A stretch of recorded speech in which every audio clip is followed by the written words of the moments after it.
दोस्तों, आज की कहानी है गुरु और शिष्य का नाजायज संबंध। कहानी पसंद आए तो वीडियो को लाइक एवं सब्सक्राइब जरूर करना। मैं अपने बंगले की वाटिका में एकांत में बैठी डॉक्टर प्रभाकर की इस बात को मर्म को समझने का प्रयास कर रही थी। वे मुझसे प्यार भी करते हैं और विवाह के प्रस्ताव को इनकार भी करते हैं।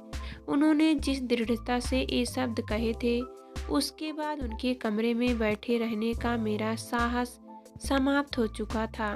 मैं कितनी मूर्ख थी।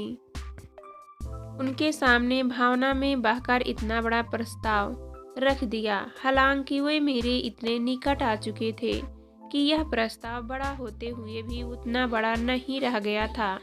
गत वर्ष के सत्र में मैं उनकी कक्षाओं में कई महीने तक सामान्य छात्रा की भांति ही रही थी, किंतु जब उन्होंने मेरी रुचियों को जाना तो कॉलेज के उद्यान में पहुंचकर जब वे विभिन्न फूलों को बीज से चीरकर उसकी कायिक प्रक्रिया को बताने, तो हम सब विस्मय से नर और मादा फूलों के अंतर को समझने का प्रयास करते। वह शायद मेरी दृढ़ता थी कि एक दिन प्रभाकर जी से उद्यान में ही प्रश्न कर दिया था कि क्या गोभी के फूल में भी नर व मादा का अंतर आंका जा सकता है। उन्होंने उस बात को उस समय अनसुना कर दिया था, किंतु उसी दिन जब कृषि विद्यालय बंद हुआ तो उन्होंने मुझे गेट पर रोक लिया। मैं उनके पीछे पीछे अध्यापक कक्ष में चली गई थी। उन्होंने मुझे कुर्सी पर बिठाते हुए प्रश्न किया था, क्या तुम्हारे यहाँ गोभी के फूल उगाए जाते हैं? हाँ, हमारे बंगले के चारों ओर लंबी चौड़ी जमीन है। मेरे पिता उसके एक भाग में सब्जियां उगाते हैं, कुछ भाग में गोभी भी लगी है। तुम्हारे पिता क्या करते हैं? क्या उन्हें फूल गोभी लगाने का शौक है? हमारे यहाँ फूलों के बहुत गमले हैं। एक माली है जो सप्ताह में 2 दिन हमारी फुलवारी को देखने आता है। कहा है तुम्हारा बंगला जॉर्ज टाउन में, पीली कोठी हमारी ही है। मैं तुम्हारी बगिया देखने कभी आऊँगा, अवश्य आइए। उन्होंने स्वयं से मुझे रोका था। उन्होंने स्वयं ही मेरे घर आने की बात कही थी और दूसरे ही दिन आ गए भी। उनके आगमन के बाद ही तो मैं उनकी विशिष्ट छात्रा बन गई थी। मैं गत दिनों के संपूर्ण घटनाक्रम के बारे में सोचती चली जा रही थी। गत वर्ष गर्मी की छुट्टियों में जब वे अपने गांव जाने लगे थे तो बात बात में बताया था कि उनके घर में खेती होती है। बड़े भाई खेती का काम देखते हैं। उसके बाद तो वे बिना बुलाए मेरे घर आने लगे। क्या यह मेरे प्रति उनका आकर्षण नहीं था? मैंने अपनी दृष्टि वाटिका के चारों ओर फेरी तो हर फूल और पौधे के विन्यास के पीछे डॉक्टर प्रभाकर के योगदान की झलक नजर आई। लॉन में जो मखमली घास उगाई गई थी वह प्रभाकर जी की मंत्रणा ही फल था। उन्होंने जंगली घास को उखाड़कर नए बीज और नए उर्वरक के प्रयोग से बेरमुड़ा लगवाई। उन्होंने ही बैडमिंटन कोर्ट के चारों ओर कम्बरलैंड टर्फ लगवाई। प्रभाकर जी ने जब से रुचि लेनी शुरू की थी, हमारी बगिया में गंधराज गमक उठा, हरसिंगार झरने लगा, रजनीगंधा महकने लगी। यह सब उनके प्यार को दर्शाने के लिए क्या पर्याप्त नहीं था? हम अंग्रेजी के फूलों के बारे में अधिक नहीं जानते थे। स्वीट पी और एलाइसमम की गंध से परिचय उनके द्वारा ही हुआ।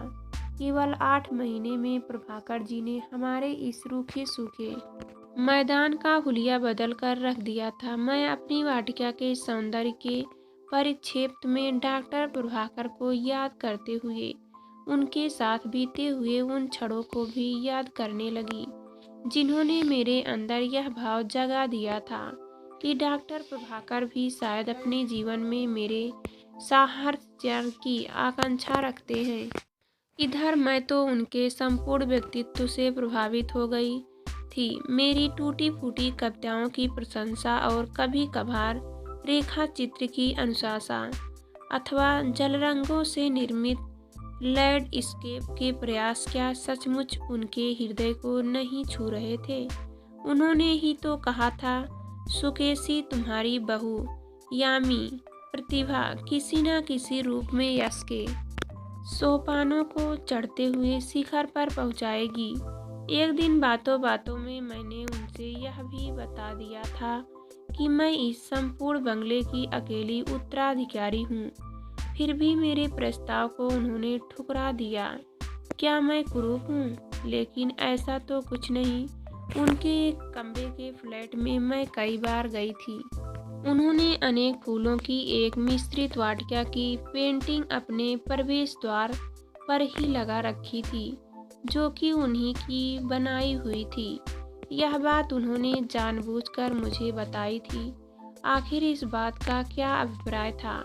मेरी वाह वाह पर मुस्कुराए थे और मेरी परख की प्रशंसा में उन्होंने मेरे मस्तक पर एक चुंबन दिया था और मैं बाहर से अंदर तक झंकृत हो उठी थी।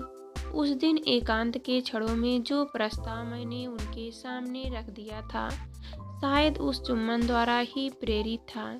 उन्हें मेरा प्रस्ताव अस्वीकृत नहीं करना चाहिए था, किंतु उन्होंने तो मुझसे आंखें बचाकर कहा, मैं तुमसे प्यार करता हूँ, इसीलिए तुमसे विवाह नहीं कर सकता। मुझे प्रभाकर जी की बात से एक झटका सा लगा था। मैंने कृषि विद्यालय जाना छोड़ दिया था और अंदर ही अंदर मुरझाने लगी थी। सप्ताह में एक बार अवश्य ही आने वाले प्रभाकर जी जब 16 दिनों तक नहीं आए तो मैं बीते दिनों की संपूर्ण घटनाओं का निरूपण करने की बात सोचने लगी। मुझसे कौन सी भूल हुई? प्रभाकर जी नाराज हो गए क्या? लेकिन क्यों? आज ठीक 16 दिनों बाद अचानक संध्या समय प्रभाकर जी पधारे। मैं बाहर के कमरे में अकेली ही बैठी थी। मैंने तिरछी दृष्टि से उन्हें देखा और एक मुस्कान बिखेरे पकड़ स्वागत किया। क्या बिल्कुल अकेली हो? उन्होंने गंभीर स्वर में पूछा। हाँ बाबूजी, वे अभी कोर्ट से नहीं आए, शायद किसी के यहाँ रुक गए हैं और अम्मा जी वे पड़ोस में गई हैं। आप कहाँ रहे इतने दिन? मैं तो मात्र एक सप्ताह के लिए अपने गांव गया था। तुमने विद्यालय जाना क्यों छोड़ दिया? पिछले सोमवार से तुम मुझे अपनी क्लास में दिखाई नहीं दी। तुम्हारी सहेली सुरभि से पूछने पर ज्ञात हुआ कि तुम कई दिनों से विद्यालय नहीं जा रही हो, शायद जब से मैं छुट्टी पर गया। लेकिन मैंने कोई जवाब नहीं दिया। बोलो, चुप क्यों हो? वे हेलो से बोले। सच बताऊं, मैं तो अंदर से मुरझा गई हूँ। कोई उल्लास ही नहीं रह गया। आपने उस दिन इतना रूखा उत्तर दिया कि रूखा उत्तर नहीं, गुरु और शिष्य के बीच जो संबंध होने चाहिए वही यदि रहे तो आप इतने दाकियानानुसी हैं। आज के युग ने दुनिया में जाने क्या क्या होता है, किंतु मैं जिसे जीवन की सफलता की ऊंचाइयों पर देखना चाहता हूँ उसे धोखा नहीं दे सकता। धोखा? कैसा धोखा? तुम शायद अभी तक शर्म में थी कि मैं कुंवारा हूँ, लेकिन मैं विवाहित हूँ। मेरे 2 बच्चे हैं। अभी दूसरे बच्चे के जन्म पर ही गाँव गया था। यह बात सुनकर मेरी गर्दन झुक गई, किंतु साहस बटोरकर प्रश्न कर बैठी, यह कोई गढ़ी हुई कहानी तो नहीं? आप इतना अच्छा वेतन पाते हैं, यदि विवाहित हो तो परिवार को अपने साथ क्यों नहीं रखते? प्रभाकर जी मुस्कुराते हुए बोले, मैं अपने गांव से उखड़कर शहर में रहना नहीं चाहता। यहाँ छोटा सा फ्लैट है जो मेरे लिए प्राप्त है। पौधों के शौक में जिस विपुलता से अपने गांव में पूरा कर लेता हूँ, यहाँ 5,000 रुपये मासिक धर्म पर ही वैसे जमीन नहीं मिल सकती।